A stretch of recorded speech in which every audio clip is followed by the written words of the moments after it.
Hey guys, Infidel1258 here. Today I want to share with you Forcefield and how I'm using it. And I'm finding that it's even more applicable, more powerful, more important in the Modern League now. Maybe it's the introduction of Rebellion. Maybe there's more 5 attack monsters. Maybe it's how certain summoners are being utilized. I have 2 battles I want to feature, and I just want to show how important I think this card is. And this feature, this ability is. It's not on one monster, it's on many, but I'm going to show you 2 that I always use it on, and you guys probably do too. But I think more than ever, this ability has gotten better and better. And I hope you'll stick around and stay tuned. Have an amazing day, guys. Get into it. So the first battle is featuring everybody's favorite bear, other than Aftersound, Archimus the bear. And man, this card is just apps. When there's mana for it, when 12 can fit. Let's look at the rule sets before we go any further. We got Trample Condition, which makes me think to myself, I should go Possibilist. That's one of the obvious things within this context. But that makes me remember that my opponent will know that and try that. And this is one of the most obvious secondary tank monsters, the reach monsters, or monsters to enjoy the reach betterment from Possibilist. And so what does that mean? Well, it's a 5 damage opportunity times 2. That's huge. That's crazy. That's 10 damage. Wait a second, not with Forcefield it isn't. And so knowing that Possibilist was such a great opportunity within the Stampede rule set, especially knowing that even Stevens was applicable, and that this was a 10 mana card, also that this is an 8 mana card, this is like such a great one too, with the Demon Shark in number 1, with that speed, the Enrage, the Retaliate. It's such a great card for 8 mana. And at this mana cap, it felt very confident. I felt very confident my opponent would do this. And so I think to myself, yeah, we need to bring a Forcefield. One way or another, we need to bring it. And so it was possible. It was possible that I go, I bring the Oceanus from the blue team, and I bring my own blue team.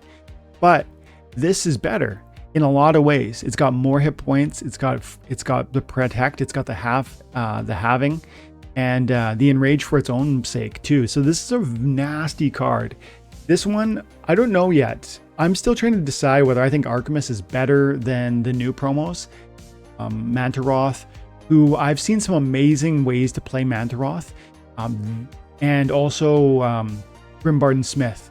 Both amazing cards, but I think I like Bear best.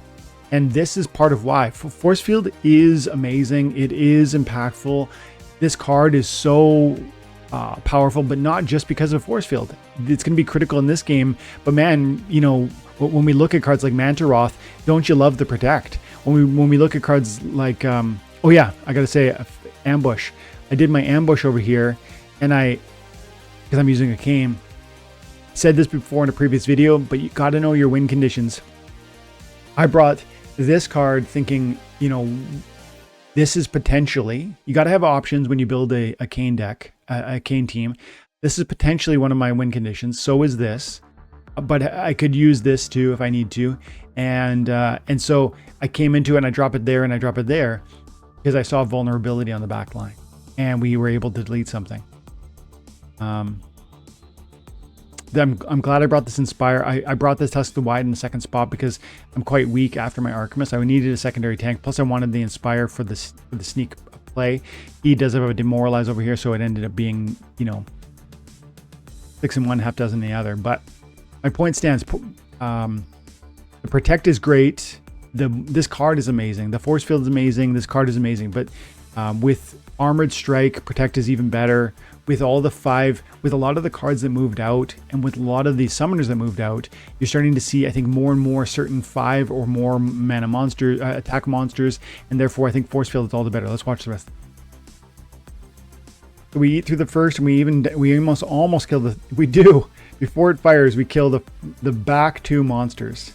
The speed that I brought here, right? Swiftness. And they're fast monsters already. I really like a cane with the fire team. This is one of them I often rely on, Countess Sinesh. But I also will bring into that the Ambush. There's an Ambush Rush Townsend. I love that card on the fire team. And so I do like the fire team a lot for an ambush play. I also use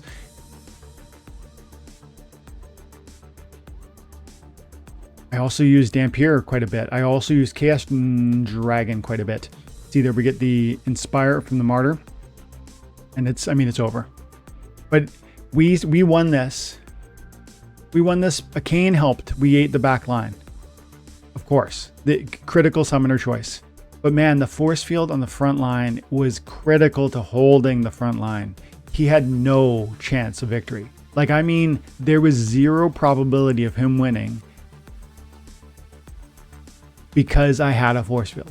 There is simply no way that these monsters get through me, doing 1 damage, doing 2 damage, doing, you know, he's going to come over here somewhere, but he's going to miss because we're so fast. So these 3 front cards are probably, from most people's perspective, like entirely useless because of the force field. This is because of the useless because of the speed. But even when he does come over here, he's not going to hit. He's only hitting for 1.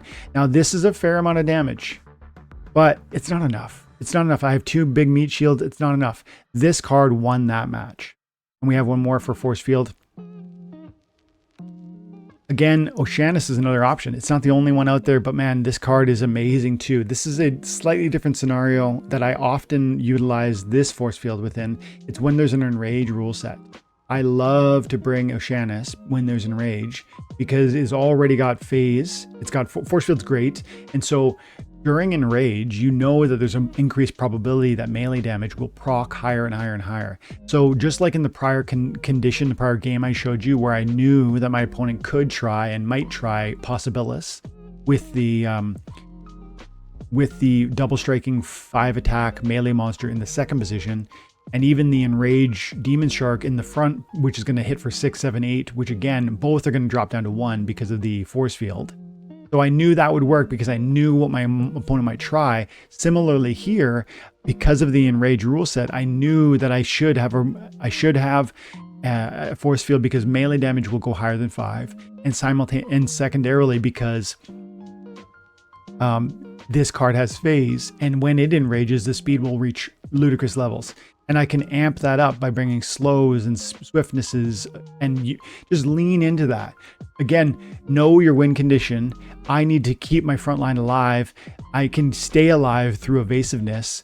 I do have a tank heal, but honestly, in this context, it's almost an impediment. Let's watch it.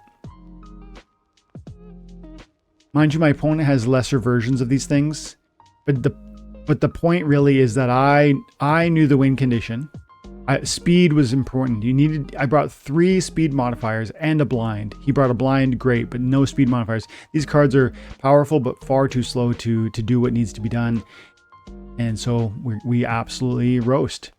We got 7 speed without any damage. And when he lands a shot, we're at 11. No one's hitting me. 11 speed with a blind, no one can hit me, period. 1 speed misses every time, 1 speed misses every time, 2 speed's going to miss every time. Even this guy with the 6 speed, it's not good enough. And when he does hit, force field saves the day.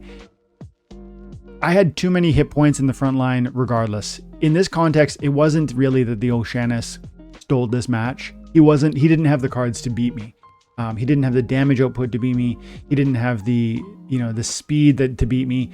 There was a lot of reasons why Buddy lost. And he had a far lower RP too, by the way. But the point really, I definitely see this as an indication and sort of a main use case. When you got that enrage rule set, when you know your opponent is going to, the melee damage is going to exceed 5, force field is so critical, so impactful, so game changing.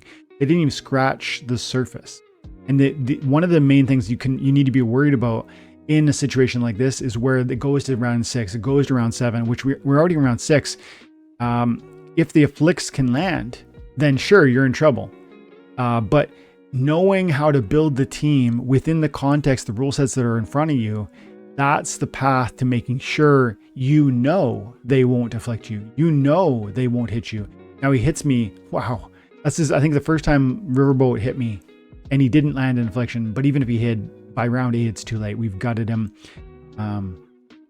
So force field is absolutely ridiculous. And I think it's gotten more powerful again, because certain summoners have stepped away with Untamed and Dice being rotated out of Modern. And that trend, and maybe that's producing a greater and greater reliance on some of those Chaos Legion legendaries, Possibilis being one of them, where you start to see that double striking reach in the second position. But even when you don't predict that, there are rule sets like Enrage where you can know that your force field is going to carry the day. And so, yeah, look for those opportunities. Make sure you're taking full advantage. Have an amazing day, guys. God bless.